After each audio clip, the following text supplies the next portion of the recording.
Hola, continuamos ahora con la influencia constitucional en esta cápsula, como habíamos mencionado, y podemos empezar diciendo que el derecho constitucional contemporáneo, como normatividad obligatoria y como conocimiento científico, tiene su origen en el movimiento constitucionalista británico, estadounidense y francés de los siglos XVII, XVIII y XIX. Las tres revoluciones que emprendieron con éxito esos pueblos contra la monarquía absoluta son la realización de la ideología racionalista que estaba en la raíz de aquel movimiento.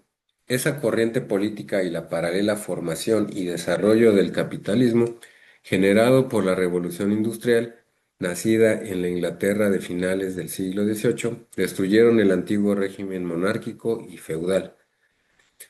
También constituciones políticas escritas y codificadas y derecho constitucional son la culminación del constitucionalismo y la figura que lo resume, el Estado de Derecho liberal.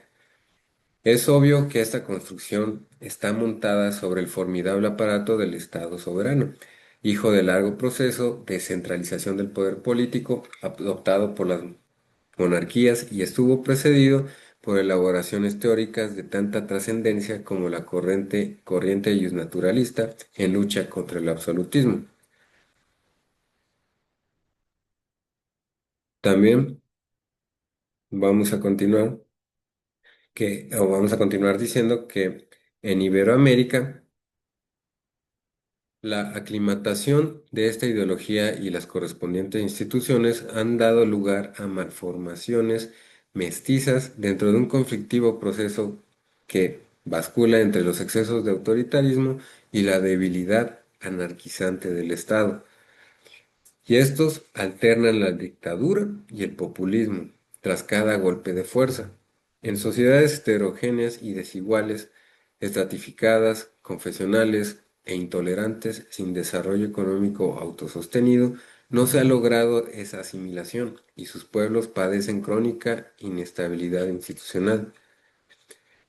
El constitucionalismo es el esfuerzo por racionalizar el ejercicio del poder político sometiéndolo a la ley, pretensión que equivale a transformar la fuerza, la coerción, y en una facultad regulada por normas jurídicas, o, con más precisión, llegar a un punto en que quienes gobiernan solo pueden actuar cuando la ley los autoriza, de la manera, con los efectos y para los fines en ella previstos, que sean previstos dado el supuesto de que también los gobernados únicamente pueden obrar dentro de la ley.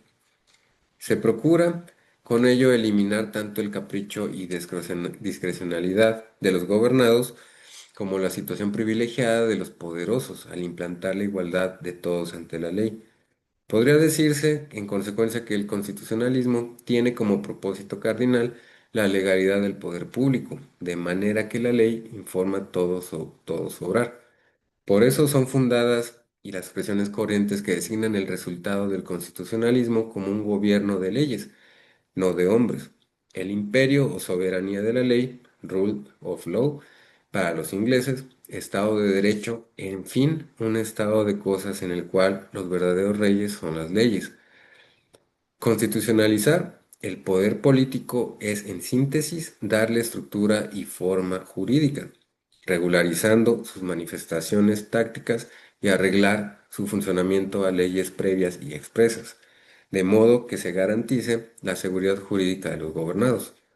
Si nos fijamos bien, el constitucionalismo se traduce en un sistema institucionalizado de controles o contenciones sobre quienes tienen atribuidos poderes por la ley. Deja así el poder de ser absoluto, suelto, arbitrario, para depender totalmente de la ley. El constitucionalismo procura el máximo logro de la cultura política, al superar el maquiavelismo que justifica al poder por sus fines y hace que el poder tenga su fin en sí mismo, como razón de Estado, que fue la práctica del absolutismo. Resulta, pues, verdadero decir que el constitucionalismo es la técnica de la libertad. El constitucionalismo surge cuando un pueblo rompe con la tradición y la concepción providencial del mundo, y esto es cuando asume la responsabilidad de hacer su propia historia.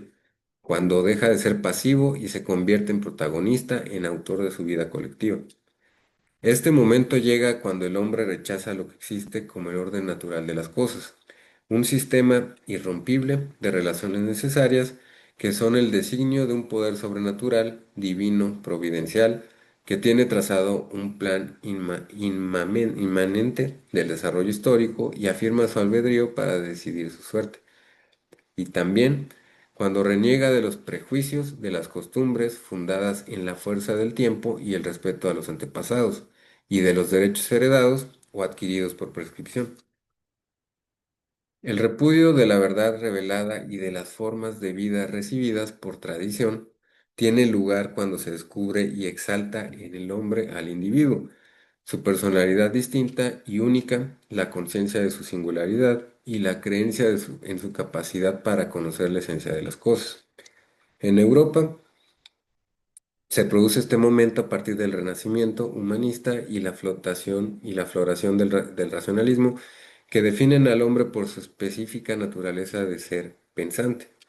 Despertar intelectual que se afianza con la revolución religiosa que consagra el libre examen para interpretar la palabra divina revelada y que tiene su apogeo en el siglo de las luces que endiosa la razón, identifica la ciencia con el progreso de la humanidad y construye la plataforma para la producción capitalista y el auge de los avances tecnológicos. Ahora vamos a concluir esta parte de la influencia constitucional y ahora vamos a ir sobre los modelos jurídicos y también el derecho comparado. Podemos empezar diciendo que la profesión jurídica concibe el derecho como un conjunto, a cuyas entidades llaman normas, y cualquier cosa que éstas sean, para la profesión jurídica, el derecho no es una cosa singular, sino un conjunto, una clase de cosas. El derecho es un panomium, aunque los juristas no siempre lo expliquen. Ahora bien, para penetrar la naturaleza del derecho de cualquier orden jurídico histórico, es necesario tener en cuenta que los órdenes jurídicos son conjuntos más bien complejos, y esta complejidad resulta de la interdependencia recíproca de sus entidades, que los juristas conciben como las unidades básicas de los órdenes jurídicos positivos. Es imposible penetrar la naturaleza del derecho, dice Hans Kelsen, si limitamos nuestra atención a una norma aislada, únicamente sobre la base de una clara comprensión de estas relaciones que constituyen el orden jurídico, puede entenderse completamente la naturaleza del derecho.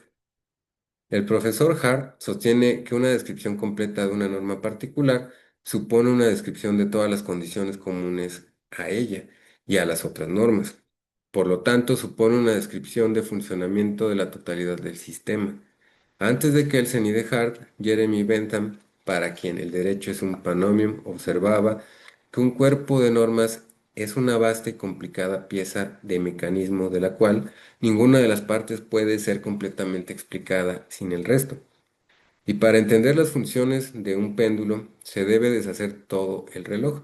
Para entender la naturaleza del derecho se debe deshacerlo todo.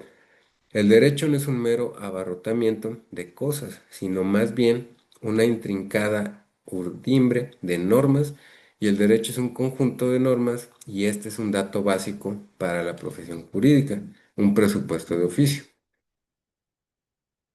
Ahora, sobre el derecho comparado, podemos decir o podemos preguntarnos qué es el derecho comparado.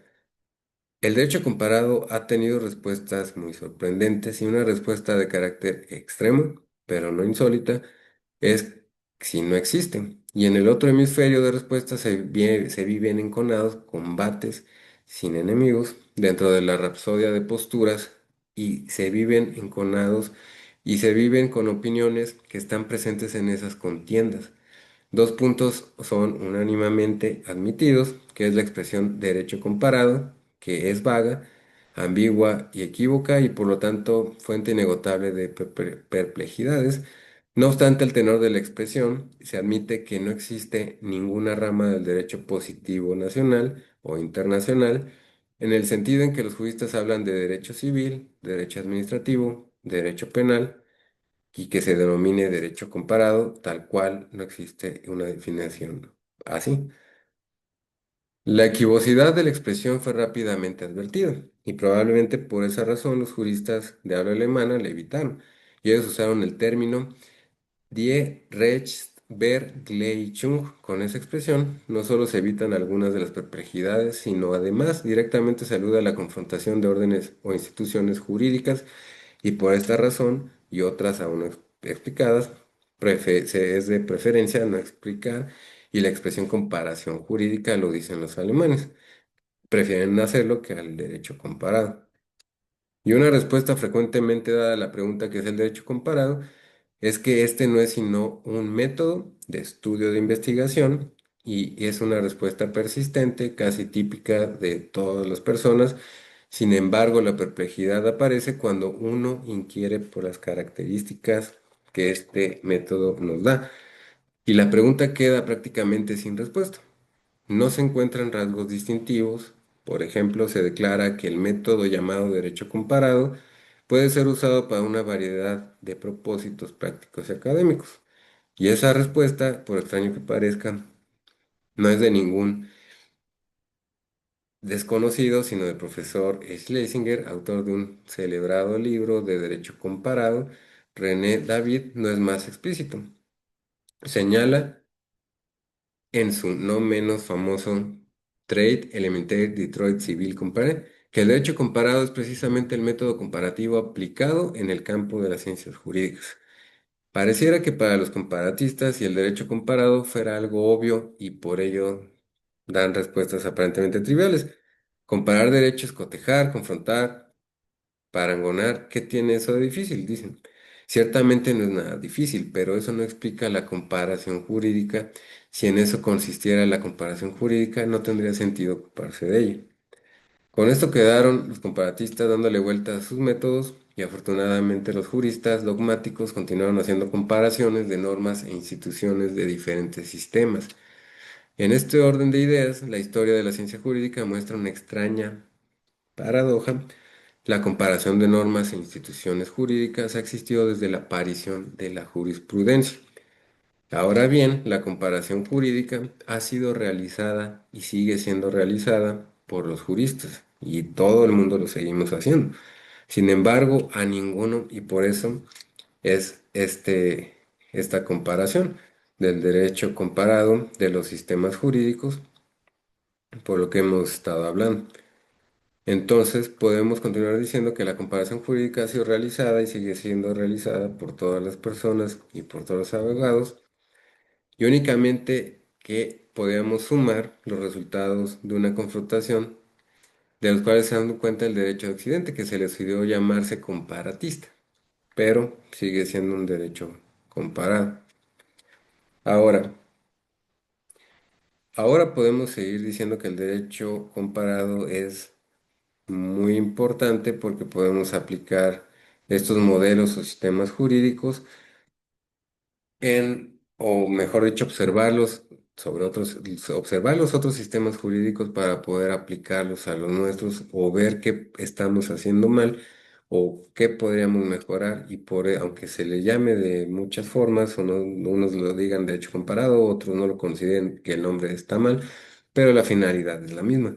Entonces, sí es muy importante para tener en cuenta todo lo que hemos estado viendo, y la verdad poderlo aplicar u observar la evolución o qué podríamos mejorar aplicando el derecho comparado. Y por ahora sería todo esta cápsula que ya terminamos, y vamos a continuar en la siguiente cápsula y vamos a empezar hablando sobre el pensamiento jurídico contemporáneo y globalización y todos los subtemas que sigamos viendo ahí.